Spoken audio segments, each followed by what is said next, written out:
alegría, colores, buena vibra, todo lo que se vivió en el Mandala Fest lo podremos ver en este momento. Adelante. Representan totalidad, equilibrio, unidad, provienen de la India y en la actualidad más personas confían en sus beneficios. Son los mandalas y capitalinos se dieron cita para conocer más sobre ellos y divertirse en el Mandala Fest.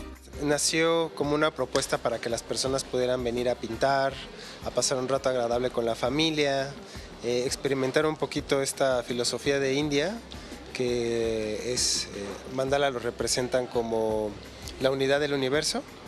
Entonces se dice que el universo no tiene ni principio ni fin, como el círculo. La mayoría de los expositores ofrecen productos de creación propia y hechos artesanalmente, lo que garantiza que las piezas sean únicas. Y lo que buscamos es como brindar un bienestar. Tenemos pulseras con piedras naturales y cada una tiene como un poder. Tenemos piedras de amor, abundancia, protección, otras con símbolos.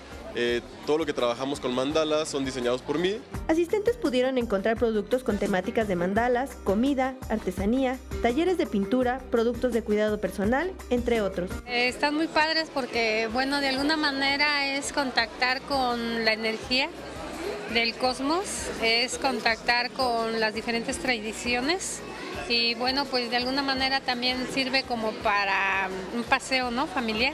El Mandala Fest se llevará a cabo hasta el día de mañana de 11 a 18:30 horas. Con imágenes de Liber Rodríguez, Mariana Sánchez, 21 Noticias.